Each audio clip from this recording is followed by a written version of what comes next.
Muito boa noite, sejam bem-vindos a mais uma edição do programa Em Debate. O custo de vida em Cabo Verde disparou com a crise pandémica, agravada com a seca prolongada e depois com a guerra na Ucrânia, que já dura mais de 2 meses e ainda sem fim à vista. Os preços dos combustíveis e dos produtos alimentares estão cada vez mais altos, uma situação que está a comprometer a segurança alimentar de muitas famílias, sobretudo as menos favorecidas, e eventualmente a efetiva retoma económica que todos almejamos para que tenhamos alguma estabilidade. Este é o mote do nosso programa de hoje. Durante 1 hora vamos analisar de forma transversal os impactos da escalada dos preços nas famílias e nas empresas e também as perspectivas reais da retoma económica no atual contexto de crise. Comigo no estúdio tenho José Luís Mascarenhas, economista. Muito obrigada pela sua disponibilidade em estar aqui conosco. Do outro lado tenho a psicóloga Dirce Varela. Boa noite e muito obrigada também pela sua presença. E tenho também Paulino Dias, que é economista, que está aqui para trazer-nos também as suas experiências sobre esta matéria e alguns esclarecimentos úteis para este tema, se calhar propor-nos também algumas soluções eventuais para a resolução e para se ultrapassar os problemas que esta escalada de preços está a provocar em Cabo Verde. Começava consigo, José Luís Mascarenhas. Há situações que não se pode prever nem precaver, como foi a crise pandémica que se abateu sobre o país e o mundo há 2 anos e que Cabo Verde não foge à regra. E, felizmente agora estamos numa fase mais branda, já se aliviou algumas restrições, permitindo a retoma de algumas atividades, mas muita gente ainda está a ressentir-se desta crise. Como empresário e como economista, como é que analisam a pertinência e a assertividade das medidas que o governo adotou para mitigar os efeitos da crise pandémica em particular? Muito boa noite, Nazaré. Aproveitar para cumprimentar também os meus colegas aqui do painel, os telespectadores lá em casa. De facto, o mundo está num processo de imprevisão quase total, né? Mas ao longo das últimas décadas e nós andamos a assistir, de facto, algumas crises cíclicas, né? Nós já em 2007 aconteceu uma crise grave, crise subprime, que trouxe um impacto muito forte para a economia mundial, que praticamente não conseguimos nem sequer recuperar da crise subprime, e surgiu uma nova crise, portanto, da crise pandémica, sanitária, portanto, mais económica e social também, que é a crise de Covid-19. No entanto, aconteceu essa situação inesperada, entre aspas, porque não sei se é tão inesperada assim, porque eu acho que tudo indicava para uma situação que acabou por acontecer, como é o caso da guerra na Ucrânia, porque a conjuntura internacional ditou isso. Desde 1990, que se criou, portanto, um pseudo-consenso, chamado consenso dos anos 90, em que a Guerra Fria convergiu, portanto, para um consenso, em que também coincidiu com a queda do Muro de Berlim e praticamente com o desaparecimento do Bloco Socialista e do Pacto de Varsóvia. No entanto, esse consenso era muito frágil e nós sabíamos que, de fato, viria a acontecer aquilo que aconteceu, porque tanto o Bloco Ocidental e liderado pelos Estados Unidos, como a própria União Europeia, começaram, portanto, a seduzir os antigos aliados da União Soviética. Então a Rússia ficou isolada e acabou, portanto, praticamente por dormir com o inimigo à porta. Portanto, então, a guerra era previsível, mas só não era previsível que se estendesse por tanto tempo. Talvez não estava, portanto, previsto essa duração da guerra. Pois. E os efeitos que isso está a ter e que pode vir a ter. Porque, de facto, é uma guerra localizada, mas que, de repente, pode se tornar uma guerra mundial.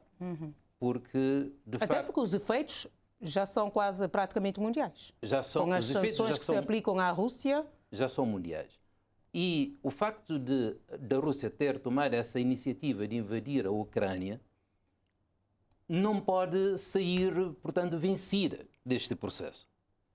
Tem que haver um tratamento com muita sensibilidade por parte da NATO, por parte da União Europeia, por parte de todos os aliados e da própria Ucrânia. Porque senão, perante o desespero, pode acontecer o pior.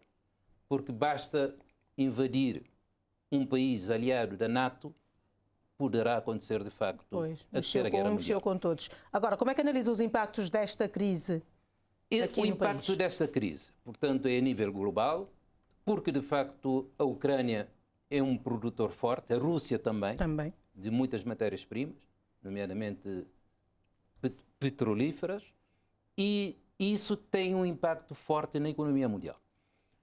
Cabo Verde não é, portanto, podemos dizer, um importador direto, porque nós temos uma relação muito forte com a União Europeia em termos de importação. O peso da importação direta pode não ser significativo, mas Cabo Verde importa quase tudo. Indiretamente, nós acabamos por importar da Ucrânia. A nível das relações económicas internacionais, existem dois grupos fortes de países ou de economias, nomeadamente os chamados os price makers, né? Os fazedores de preço, e os tomadores de preço. Cabo Verde, infelizmente, é tomador de preço, tanto numa situação em que está a exportar, como na situação em que está a importar. Havendo uma inflação internacional, Cabo Verde rapidamente obtém a inflação, portanto, importada. E acaba por refletir, portanto, no nosso modo de vida e acaba por ter um efeito muito grande sobre a pressão sobre o nosso rendimento disponível. Porque, de facto, Cabo Verde tem estado, eu acho que, em termos de políticas governamentais, o governo esteve muito bem na crise, portanto, de Covid. Esteve também bem neste processo da crise que estamos a atravessar da guerra da Ucrânia, fazendo o possível. Porque, de facto, Cabo Verde é um país frágil em termos orçamentais, em termos financeiros. Nós dependemos muito do exterior para resolver os nossos problemas internos e não podemos dar o luxo de resolver todos os problemas, nomeadamente de mitigar todos os impactos da crise, suportado, portanto, pelas políticas públicas. Paulino, como é que viu as medidas adotadas para mitigar essas crises pandémica, guerra na Ucrânia e que provocou toda essa escalada de preços? Boa noite, Nazaré. Cumprimento também os colegas aqui do painel. Cumprimento os telespectadores que nos assistem lá em casa. Naturalmente, os impactos, como disse o colega, e bem, os impactos são globais, são profundos, são abrangentes e a durabilidade desses impactos é completamente imprevisível. Os canais de transmissão dessa crise sobre a economia cabo-verdiana e sobre o bolso dos cabo-verdianos, porque também nós temos que desmistificar um bocado desses conceitos e fazer as pessoas verem que se tratam de impacto sobre o bolso das pessoas, a condição de vida, a possibilidade de colocar a comida em cima da mesa. Portanto, aspectos muito concretos em que essa crise acaba por ter na vida das pessoas. Portanto, dizia, esses impactos acabam por chegar na economia cabo-verdiana e no bolso de cada cabo-verdiano por diversos caminhos diferentes. Há o caminho do preço dos produtos derivados do petróleo, como referiu o colega, que só a título de referência aumentaram 50% no último ano, em média. Entre maio de 2022 e maio de 2021, o aumento médio do preço de derivados de petróleo em Cabo Verde foi de 50%, e se retraímos mais um ano, portanto, nos últimos 2 anos, o aumento está em média em 123%. É demasiado. Portanto, é demasiado. Portanto, este é o primeiro canal, através do qual, porque os derivados do petróleo acabam por ter um efeito em cadeia sobre praticamente todos os preços da economia, desde o pão ao transporte, ao custo do bilhete do autocarro, à eletricidade, portanto, tem um efeito em cadeia. Afeta tudo. Afeta tudo. Um segundo canal é através do aumento dos preços de cereais, que aqui já se referiu, mas há outros canais. E esse outro canal, extremamente, que agora está a fazer até se calhar mais efeito, é a desvalorização da moeda cabo-verdiana.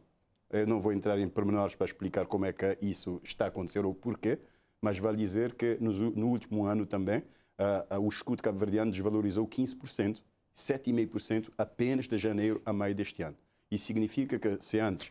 Esta desvalorização, diz que não vai explicar, mas se calhar é importante explicar, tem a ver com a inflação que estamos a viver? Tem sim, tem a ver com a inflação, mas com a resposta do Banco Central dos Estados Unidos à inflação. E, infelizmente, eu digo infelizmente, a tendência é de agravamento, porque o Banco Central dos Estados Unidos está a ser muito pressionado para aumentar a taxa de juros. E quando os Estados Unidos aumentam a taxa de juros internamente, há uma desvalorização das moedas dos restantes países, inclusive o escudo cabo-verdiano. Trocando em miúdos, Significa dizer que se há um ano um importador pagava 90 escudos por $1 para comprar $1 de óleo ou de trigo ou de milho lá fora, hoje tem que pagar 104 escudos para esse mesmo $1 para importar esse óleo, esse trigo, o petróleo ou qualquer. Portanto, a par do efeito da redução da oferta desses produtos no mercado internacional, está a acrescentar-se um outro efeito, que é a desvalorização da moeda cabo-verdiana. Infelizmente, a tendência é de agravamento, focalizando na questão que só, portanto, fiz esse introito para fazer um enquadramento, para entendermos as medidas que o governo tomou e qual era a amplitude das escolhas possíveis que tinha. Eu concordo com o colega José Luís, o governo fez o que era possível fazer, o que os manuais aconselham que se façam quando há choques externos dessa natureza. Isto é, procura-se proteger a renda das famílias e desde a Covid o governo já tinha implementado um conjunto de programas para proteger o rendimento das famílias, procura-se proteger também o tecido empresarial e por esta via o emprego. Procurou-se, portanto, fazer isso. Há um custo enorme a nível das finanças públicas e isso está a lançar as bases para uma terceira onda da crise, que é a crise da dívida, mas isso falaremos sobre isso mais adiante. Mais à frente. Eu diria que, globalmente, a avaliação que faço sobre a forma como o governo lidou, quer com a crise sanitária, quer com a crise económica e social, é positiva. Eu tenho apontado o dedo a um aspecto que eu penso que ainda é pertinente, nós referimos a esse ponto, que é a comunicação dessa crise. Isto é, ao mesmo tempo em que todos estamos a sentir que há uma crise, os preços estão a aumentar, as famílias estão a perder rendimento, estão a perder emprego, estamos a ser encorajados a apertar o cinto, porque as coisas estão a poupar, é o próprio governo que não está a dar mostras de ter alguma poupança. Este é um assunto que também vamos analisar mais à frente. Então eu deixo para mais adiante o aprofundar deste ponto específico. Dirce está a lidar, se calhar, diretamente com as famílias que mais necessitam, trabalhando na plataforma, é secretária-geral da plataforma das ONGs. Na sua função, certamente lida com as famílias cabo-verdianas, sobretudo as que estão neste momento a sentir na pele esta crise toda, sobretudo com a escalada de preços que vimos hoje ainda na reportagem, muitas pessoas a queixarem-se que o preço do óleo disparou, do leite, do trigo. Como é que analisa este impacto dessa escalada de preço nas famílias no geral? Boa noite a todos e boa noite aos meus colegas do painel, boa noite aos telespectadores lá em casa. Quando falamos do impacto da crise, é importante referir que a crise não afeta todas as classes sociais da mesma forma. Certamente. Essa crise afeta e continua a afetar de forma diferenciada as diferentes classes sociais e Cabo Verde ainda tem uma sociedade bastante hierarquizada. E nós já estávamos a passar para um contexto de grandes desigualdades sociais. E é importante referir aonde é que nós estávamos em termos sociais quando chegou toda essa crise. Essa crise veio aguçar aquilo que realmente nós tínhamos. Então, neste momento, com certeza, as famílias mais pobres, no qual a renda já não tem como esticar mais, já não há margem para esticar. Há classes sociais ainda que havia margem para fazer isso. Nós temos famílias com grandes dificuldades neste momento. E parece que as coisas vão piorar.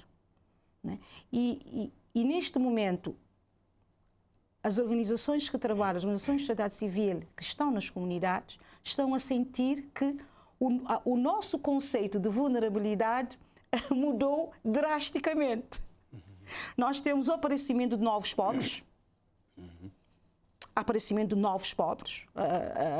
a crise tanto da Covid como agora, nós estamos com o aparecimento de famílias que não estavam em situações de vulnerabilidade e que neste momento agora estão. Muitas famílias ainda não recuperaram as suas atividades geradoras de rendimento que foram perdidas pela Covid. Pela Covid, pois.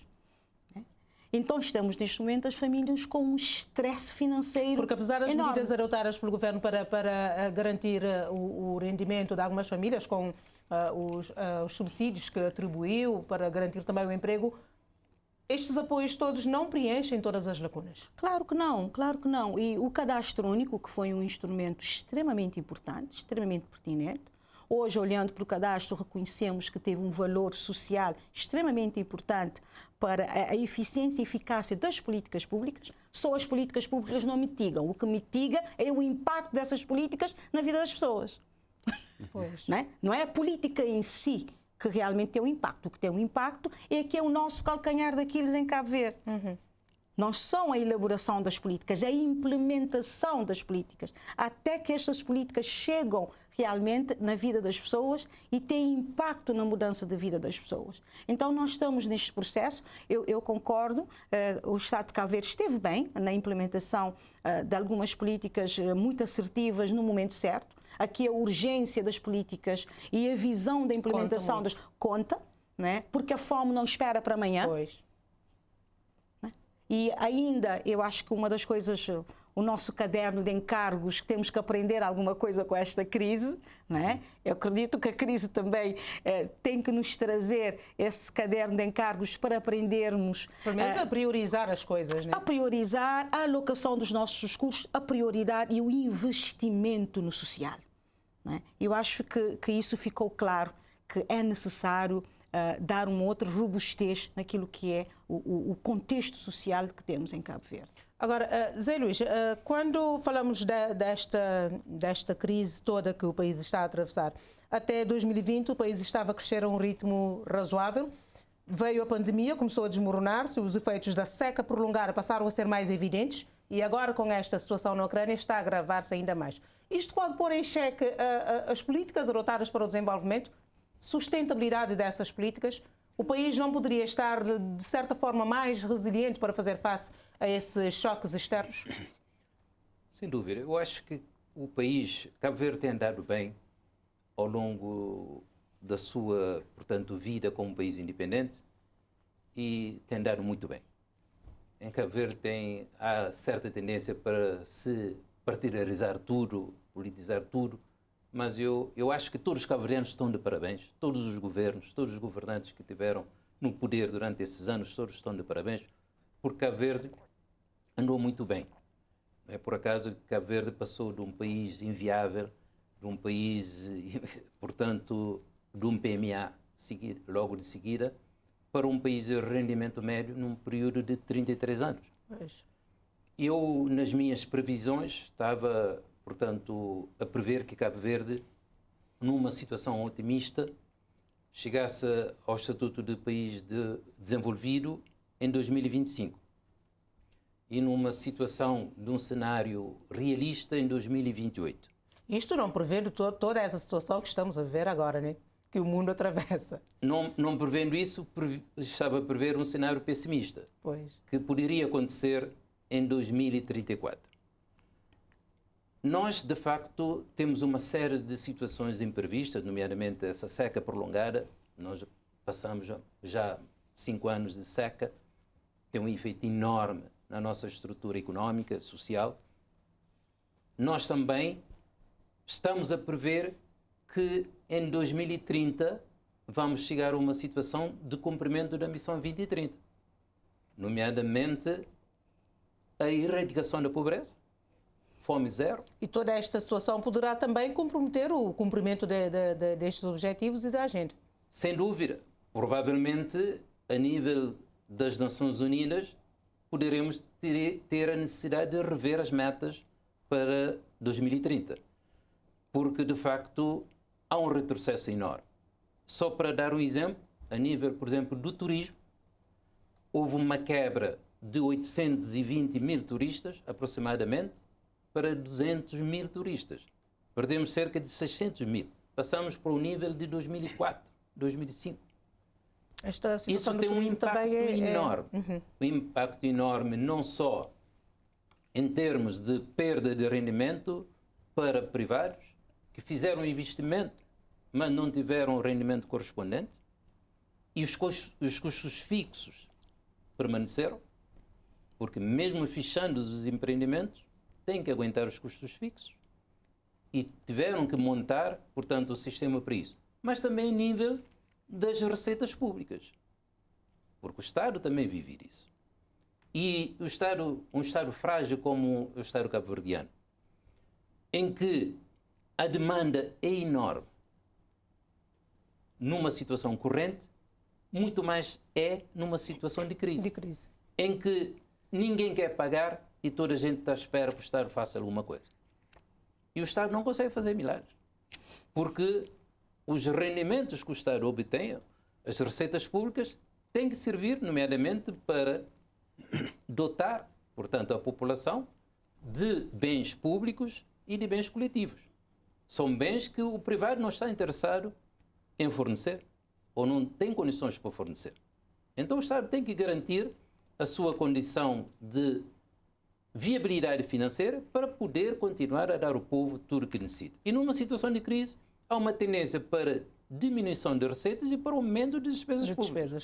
Esta é a situação dramática que Cabo Verde tem vindo a assumir e que transpassa também por setor privado. Porque nós assistimos uma política muito meritória do governo de criar situações de moratória. Mas essa situação de moratória é adiar o problema. Porque muitas empresas, antes da crise, em 2019, já andavam com dificuldades em cumprir as suas obrigações financeiras com os bancos. Após a moratória, terão que continuar a pagar a situação corrente das dívidas, mas as dívidas acumuladas. É por isso que muitas vezes digo que o pior, se calhar, está para vir. Quando as empresas não conseguirem, portanto, produzir o suficiente, num sistema econômico como o nosso, em que quem cria a economia, portanto, quem gera a economia e cria emprego é o privado. O Estado é um facilitador, o Estado cria um bom ambiente de negócio. Será muito complicado se as empresas não tiverem condições de garantir rendimento para as famílias. E as medidas adotadas pelo governo adiam estas... Não havia outra solução. Estas soluções. Porque as empresas não conseguem pagar. Se calhar, eu tenho dito que o governo terá que ter a capacidade para negociar no concerto das nações com as instituições financeiras internacionais para que o mérito que Cabo Verde teve em 33 anos, passar de um PMA, de um país menos avançado, para um país de rendimento médio, não se transforme num castigo ao invés de ser num prémio. Porque Cabo Verde terá, porque as instituições financeiras internacionais recomendam aos outros países instituições fortes e políticas corretas. Mas isso traduz-se numa obediência cega, portanto, à doutrina dominante. E Cabo Verde terá que ter a capacidade para dar a volta a isso, para impor a sua lógica. Não, nós merecemos um prémio, merecemos um tratamento diferenciado. Paulino, queria ouvir a sua opinião também sobre este assunto. Queria saber se, na sua opinião, o país poderia ter criado alguma resiliência que lhe permitisse fazer face aos choques externos e vivenciar menos esta crise que estamos a viver agora. Poderia, deveria e terá que fazê-lo. Mas para responder mais em detalhes à sua pergunta, permite-me rapidamente fazer uma breve viagem no passado. Historicamente, desde a independência, pelo menos, Cabo Verde se desenvolveu em cima de uma premissa que é central e que tem norteado um conjunto de coisas que nos afetam hoje em dia, que é a premissa de que nós precisamos da ajuda do outro para nos desenvolvermos. Repare que nós podemos olhar para a estrutura dos orçamentos do Estado, vamos perceber que logo no início da independência o peso da ajuda pública ao desenvolvimento sob o orçamento do Estado era elevadíssimo. Ao longo do tempo, esse peso foi decrescendo até chegarmos a uma situação, efetivamente, que nós passamos ao país de rendimento médio, mas o facto é que isso acabou por influenciar fortemente a nossa matriz de pensamento enquanto povo, enquanto nação. E isso tem implicações muito evidentes. Tem implicações a nível da arquitetura do Estado que nós temos, da forma como nós desenhamos o Estado, tem implicações a nível das estruturas governativas, ou até diria das filosofias de governação que nós temos vindo a adotar nos últimos 43 anos, quer a nível de governação central, quer a nível de governação municipal. Tem implicações na forma como nós nos relacionamos com o Estado, isto é, atravessando tudo isso, tem a ideia que nós precisamos do outro. Portanto, a nossa mentalidade é mais voltada para a obtenção de recursos do que para utilizar de forma mais eficiente os recursos que nós temos. E isso não é uma questão de pormenor, não é uma questão de mera retórica. os processos, as arquiteturas, os modelos, as instituições são desenhadas de acordo com os nossos processos mentais. E por isso nós precisamos compreender esses processos mentais para compreendermos que instituições nós temos, que quadros legais que nós temos, que procedimentos nós temos, que comportamentos nós temos a todos os níveis, isso incluindo o setor privado, aqui referido pelo colega José Luís Mascarenhas. O que é que isso tem a ver com a questão que está a colocar? Cabo Verde tem passado por sucessivas crises. Só que a cada crise, a nossa resposta, que é determinada pela essa tal matriz de pensamento, é como é que vamos conseguir mais ajuda para superar essa crise. E quando a crise passa, nós não olhamos para dentro de nós como é que nós vamos combinar da melhor forma possível os recursos que nós temos para nos tornarmos um país mais resiliente, e prevenir, para uma empresa mais resiliente, um cidadão mais resiliente, uma ilha mais resiliente. Portanto, estamos sucessivamente a adiar uma coisa que nós precisamos fazer urgentemente, que é uma profunda reforma económica em Cabo Verde. Uma reforma que não apenas na parte conceptual, elaborada por consultores, por pensadores em gabinetes de ar-condicionado, não é isso. É uma reforma que deve começar primeiro numa reforma de pensamento. E é uma reforma que deve começar em cada um de nós individualmente. Como é que no nosso dia a dia nós podemos fazer melhor com o que nós temos, em vez de modelar o nosso pensamento, como é que nós podemos obter mais recursos para resolver os problemas gerados pelas crises que nós temos. Portanto, fechando, nós precisamos urgentemente dessa reforma. Nós não aproveitamos a oportunidade, eu sublinho, da crise de 2007-2008 para introduzir reformas. Eu espero que tenhamos o bom senso de aproveitar agora esta oportunidade, que esta crise vai nos bater forte, para efetivamente chegarmos a um consenso enquanto sociedade da necessidade e urgência de introduzir uma verdadeira reforma económica, social e institucional da nossa maneira de pensar. Eu, quando falo na criação de resiliência, estava a pensar sobretudo na criação, na situação de seca que estamos a ver há já alguns anos, e nós somos um país rodeado de mar. Não tomamos medidas para dessalinizar a água, para criar condições para não estarmos tão dependentes da chuva. Exatamente. Este é apenas um exemplo de vários que nós podemos aqui citar. As primeiras reflexões sobre dessalinização da água para a agricultura têm mais de 100 anos. Encontrou-se documentos, sobretudo em São Vicente, que já há 100 anos se falava de dessalinização da água para a agricultura. Pois. Qual é a percentagem de água hoje utilizada na agricultura que é dessalinizada?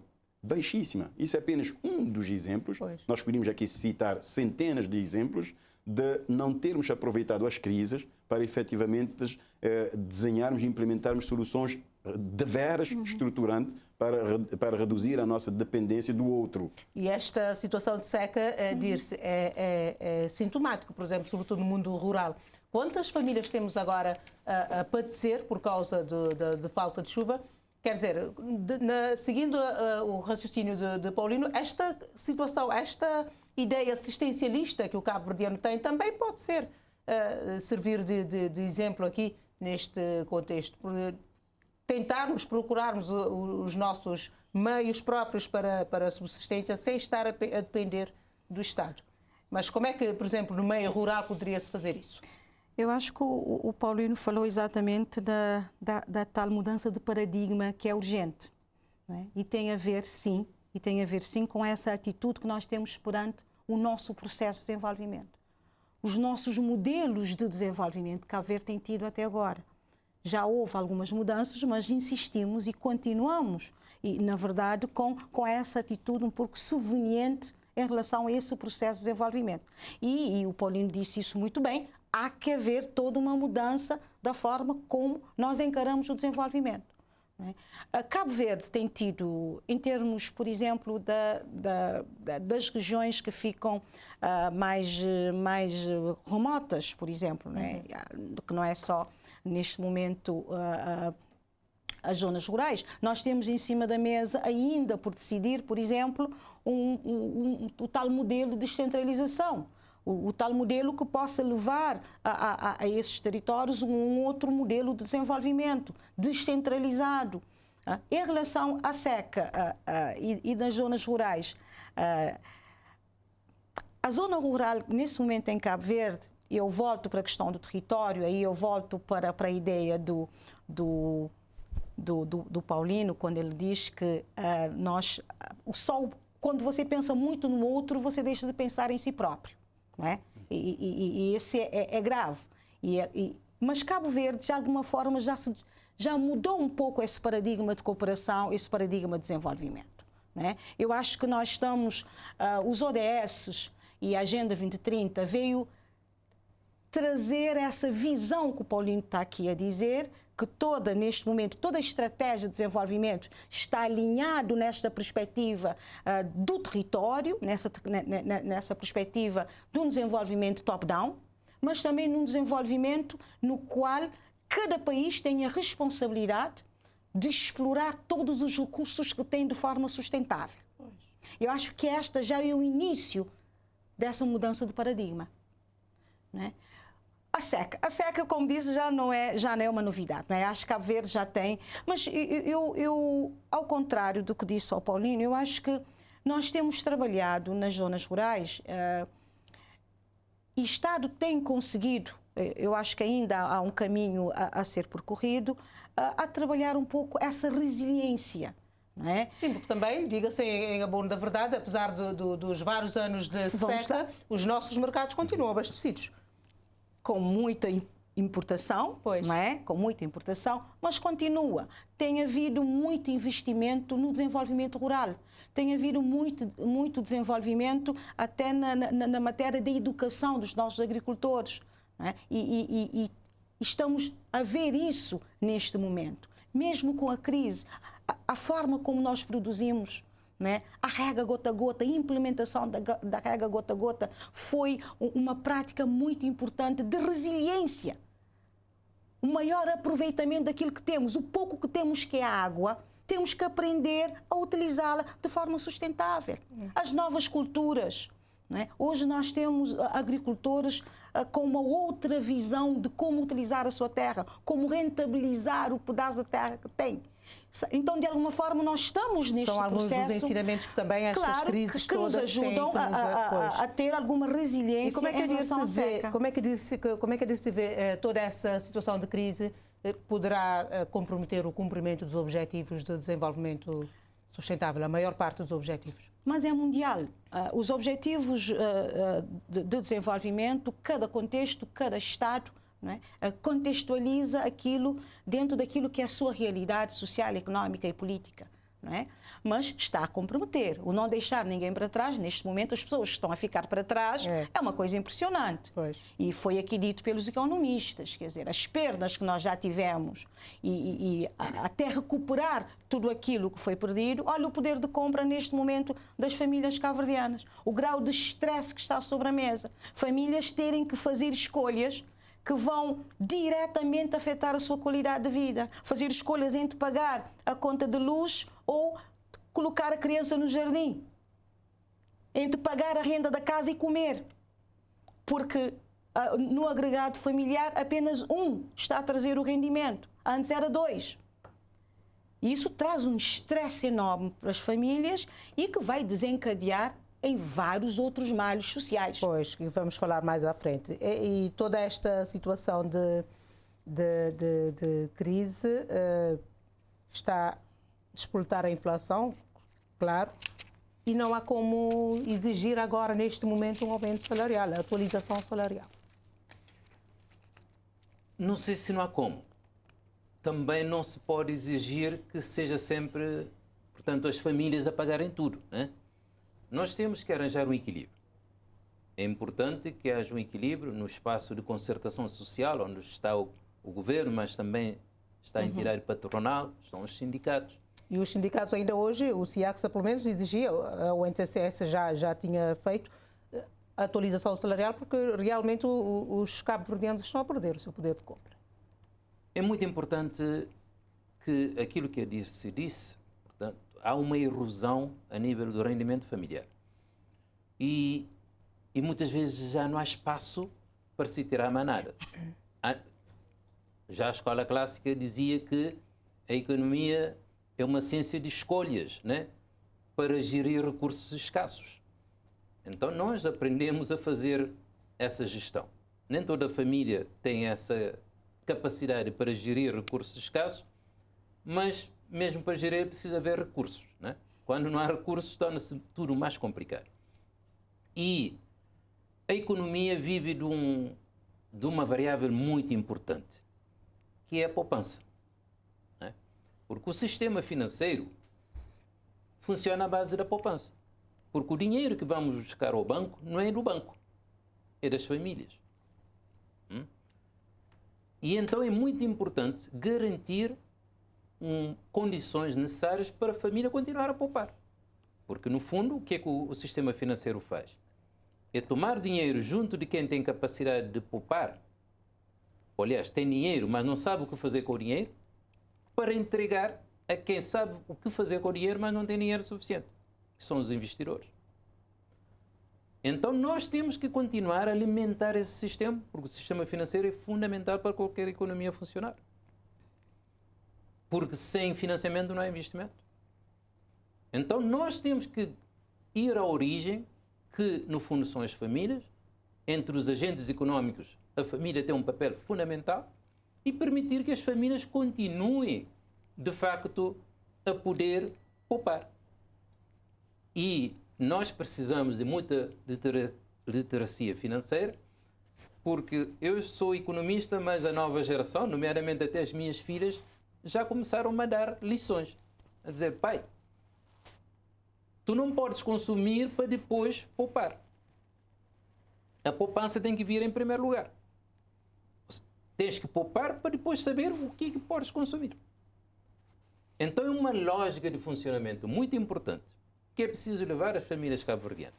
Mas é preciso que também as entidades patronais e o governo possam garantir, também o governo é uma entidade empregadora, possa garantir às famílias condições de sobrevivência.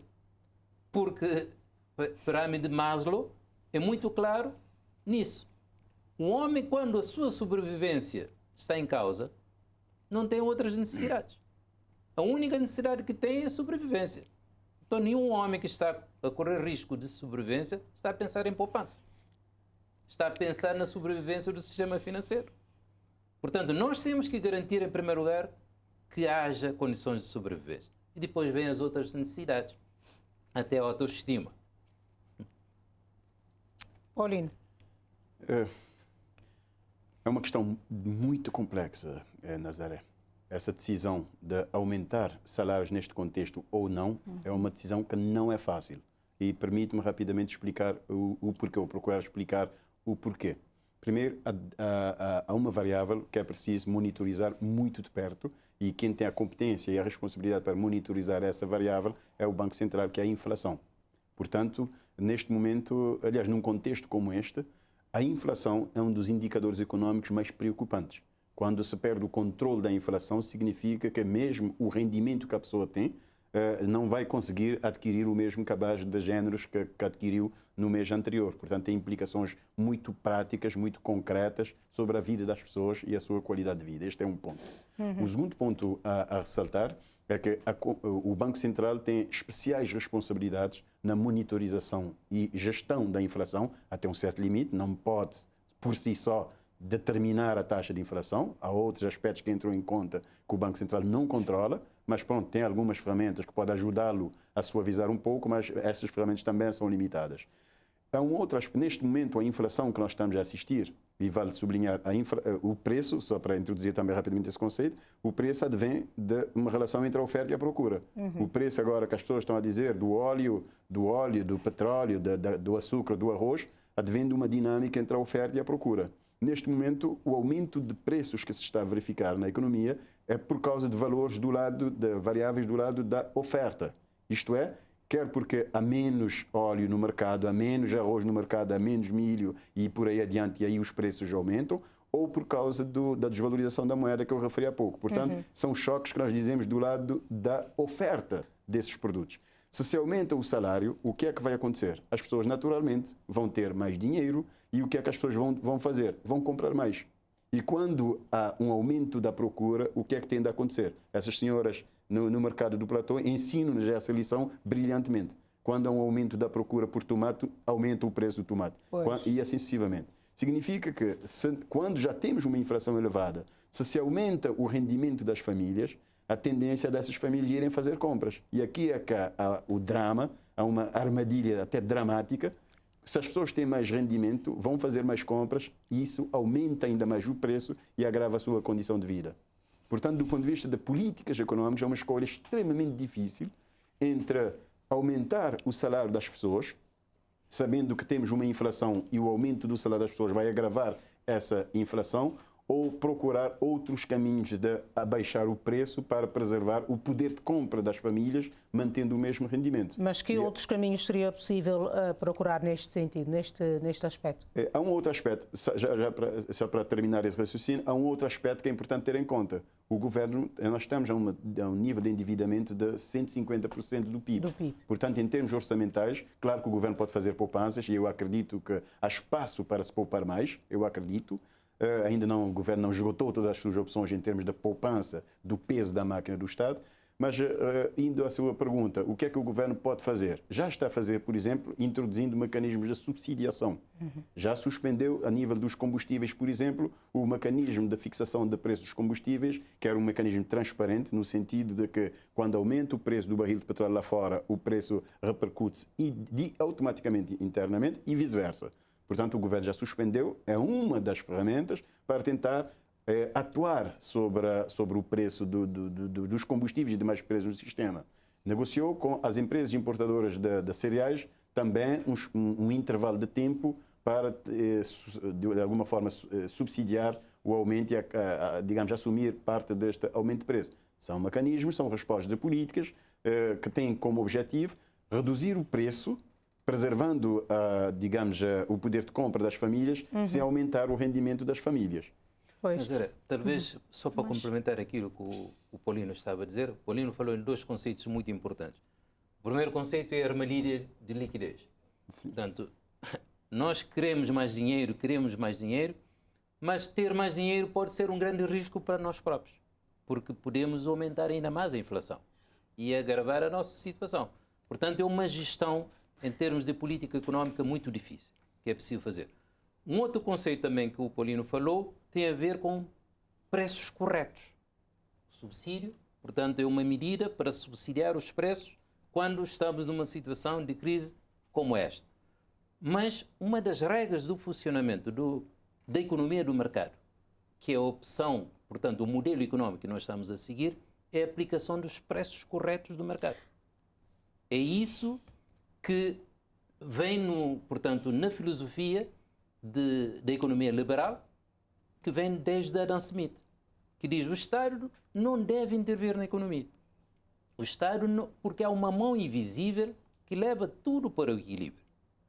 Porque interesses conflituantes entre quem oferece e quem procura faz com que nós cheguemos, portanto, a um entendimento, a um equilíbrio. Esse preço de equilíbrio que se fala aqui é garantido pelo mercado, não por um preço subsidiário. Porque na economia nós dizemos, se o preço correto não garante, de facto, a viabilidade de uma economia, o preço incorreto ou o preço subsidiário é o fim da economia. Portanto, é preciso tomar atenção a todos esses aspectos. Dirce, esta crise que estamos a ver acaba também, certamente, por despoletar outras crises. Porque, apesar de termos estudantes agora, como disse no início, que as famílias têm que optar onde gastar o pouco que têm. Temos estudantes que não conseguem continuar os seus estudos universitários porque não têm como pagar as propinas. E apesar das escolas, até o ensino secundário, até o 12º estarem isentas de propinas, há outros custos inerentes à educação. Quando temos jovens fora do sistema por não poder pagar os estudos, não têm trabalho porque perdeu com a pandemia, certamente vai enverdar-se para caminhos obscuros. Nazaré, permite-me, antes de analisar a sua questão, eu gostaria só de trazer aqui um pouco para a análise dos nossos economistas. Normalmente, quando nós fazemos a análise da crise em Cabo Verde, nós esquecemos completamente do terceiro setor. Esquecemos completamente do impacto, da importância do terceiro setor na economia cabo-verdiana. Quando pensamos do nível de informalidade que nós temos, durante a crise, aonde é que as famílias cabo-verdianas, principalmente aquelas que trabalham na informalidade, como nós chamamos o chapo na mão, teve um impacto terrível na vida das famílias. O terceiro setor teve um papel fundamental e nós já estamos a começar, hoje Cabo Verde já admite, não é? E nós já temos estudos que demonstram o impacto que o terceiro setor tem na economia cabo-verdiana. E aquilo que foi extremamente importante, a ação das organizações da sociedade civil na mitigação da crise. E a remessa dos imigrantes. Aquilo também. Que foi, durante a crise, o impacto que isso teve na economia cabo-verdiana. As organizações de sociedade civil arrecadaram e conseguiram mobilizar recursos externos que teve um impacto extremamente importante na vida das famílias, até hoje. Então, é importante olhar para o setor público, o setor privado e o setor do terceiro setor como setores importantes no processo de desenvolvimento e no processo económico do país. Nazaré, quando todo esse estresse entra dentro das famílias, isso vai aumentar drasticamente o comportamento das pessoas dentro do agregado familiar. O estresse financeiro. Aumenta a violência e a criminalidade, como já mostra o relatório da Polícia Nacional. Uma das coisas interessantes do Maslow, quando ele estava a pensar no pirâmide, hoje nós estamos até a pensar num pirâmide um pouco, o pirâmide parece que está a ficar como o Torre de Pisa, não é? Estamos a começar. Ainda o Maslow é muito atual, mas estamos a colocar em causa, mas ele ainda é muito atual quando ele diz isso. Nós temos que assegurar aquilo que é a base da dignidade humana do sujeito. E quando você mexe com essa dignidade e perde o conceito do humanismo nas relações humanas, e dentro das famílias vamos começar a ter problemas. Saiu um estudo hoje sobre o impacto emocional desta crise dentro das famílias. O aumento da irritabilidade. As pessoas estão extremamente irritadas. O aumento da violência baseada no género. Agressão contra menores. Agressão contra menores. O uso de álcool e outras drogas. O estresse aumenta. Não é? E estamos a ter, neste momento, o que é muito preocupante, a questão da violência baseada no género.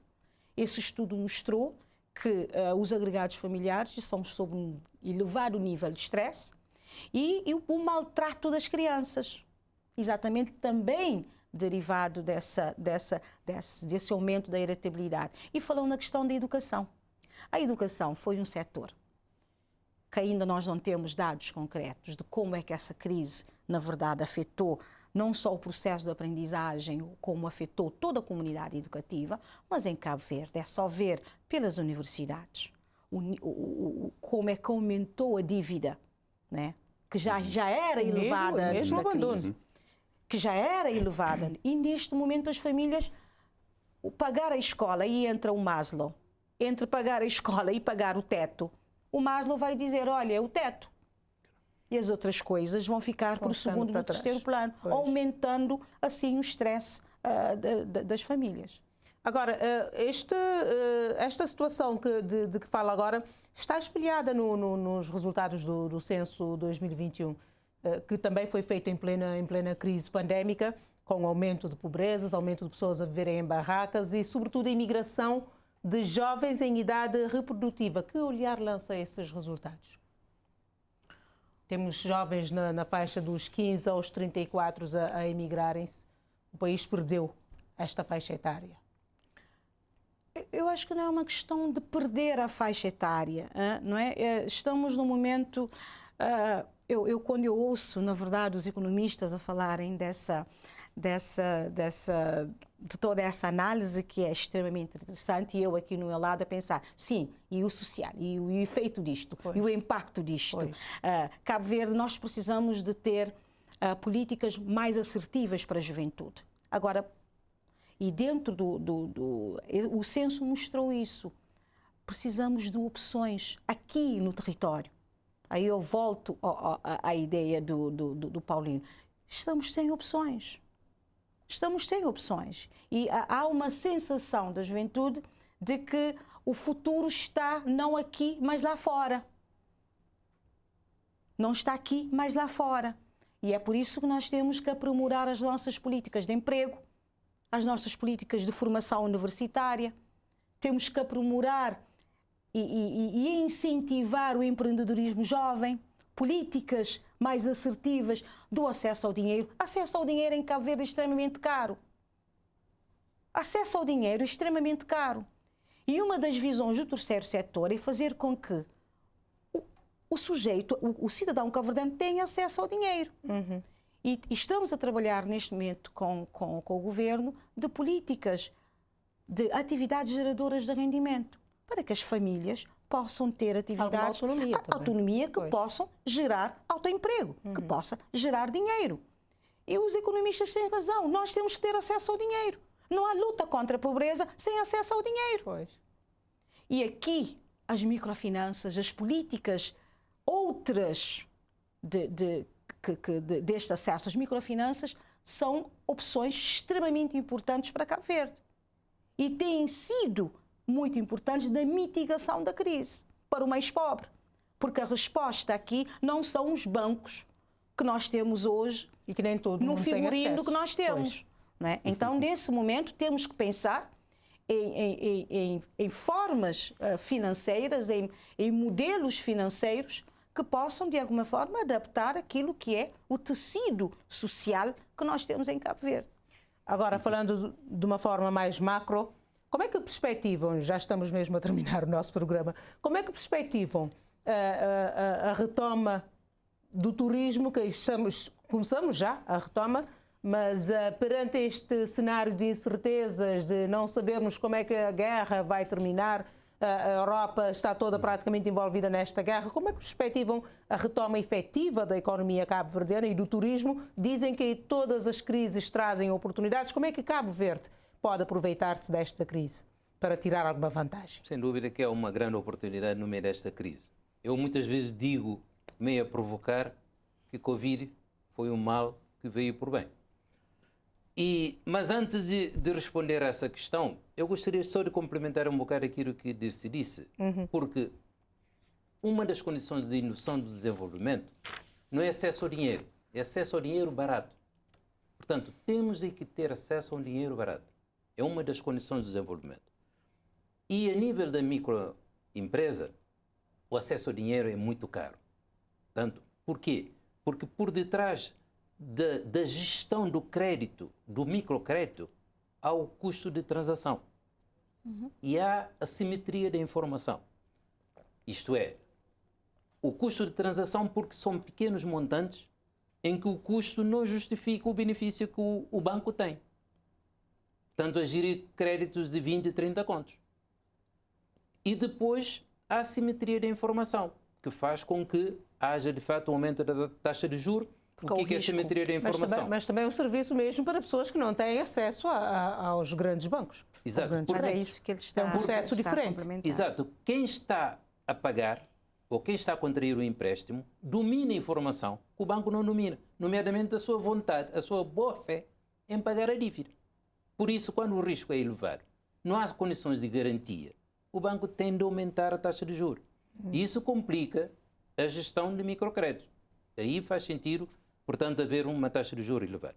Agora, voltando à questão que me colocou sobre a retoma, eu disse, de fato, que eu acho que Covid veio por bem. Portanto, um mal que veio por bem. Por quê? Porque Cabo Verde estava num caminho muito perigoso em termos de turismo.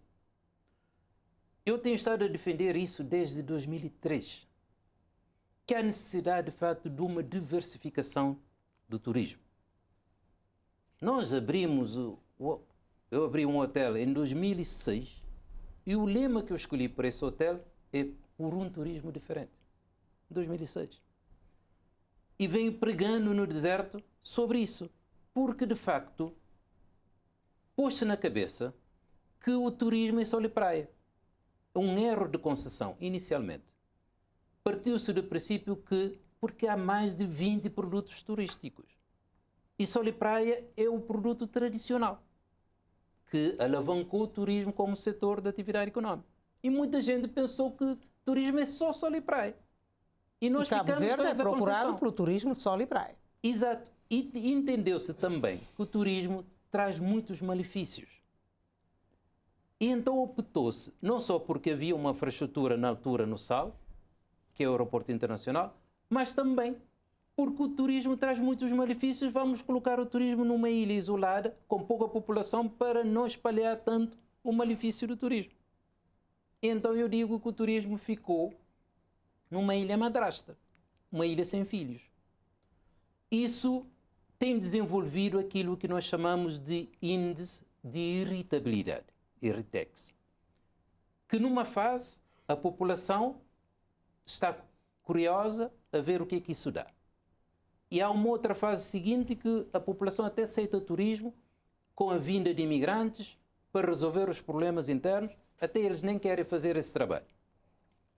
E depois começa portanto, o nível de irritabilidade, que é o nível em que o turismo traz inimizade entre o visitário e o visitante, porque o visitário começa a sentir que o turismo só traz malefícios.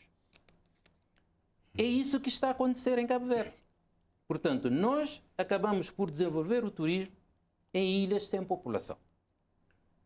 E começamos a ser muito competitivos, um destino muito competitivo no ranking mundial. No entanto, quanto mais competitivos formos, menos sustentável estamos a ser. Por quê? Porque um dos critérios da sustentabilidade turística é a população. Nós não podemos ter dormidas mais do que a população residente. Não podemos ter visitantes mais do que a população residente. Os indicadores da sustentabilidade, a intensidade turística e a densidade turística, que tem a ver com a área geográfica, tem no denominador a população. Então, quando uma ilha não tem população, não pode crescer. Nós estamos a falar em milhões de turistas, quando não temos população. E o índice de intensidade turística diz que nenhum destino, para ser sustentável, pode ter número de dormidas a dividir por número da população superior a 1,1. Quer dizer, não podemos ter, durante um ano, mais turistas a dormir do que a população local. E quando nós demos a conta, no âmbito da investigação que está-se a fazer, nós verificamos que Cabo Verde, desde 2000, que é insustentável. Desde 2000. Praticamente parece que nem eu sabia. Um índice que não devia passar de 1,1, Cabo Verde está em 9,3. Já em 2000 era 1,6. O mais grave é que a Ilha do Sal está com um nível de 67. E a Ilha da Boa Vista está com um nível de 103. Quando não devia passar de 1. É grave. A única ilha sustentável, segundo esses indicadores, é a Ilha de Santiago. Porque é menos procurada. Porque tem população, tem 56% da população. E é menos procurada também. Então, quando nós estamos a desenvolver o turismo de costas voltadas para a população, nós estamos a criar insustentabilidade. E isso levou com que o governo agora, portanto, caísse nessa realidade e começasse a inverter tudo isto. Então, nós só agora é que estamos a tentar compatibilizar a competitividade turística com a sustentabilidade turística. Porque a teoria diz agora que não há competitividade sem a sustentabilidade. Uhum. E nós, portanto, para ver essa compatibilidade, temos que desenvolver, portanto, o turismo junto da população. E essa diversificação do turismo, com novos produtos turísticos, nós talvez possamos vir a criar um destino mais competitivo que é agora.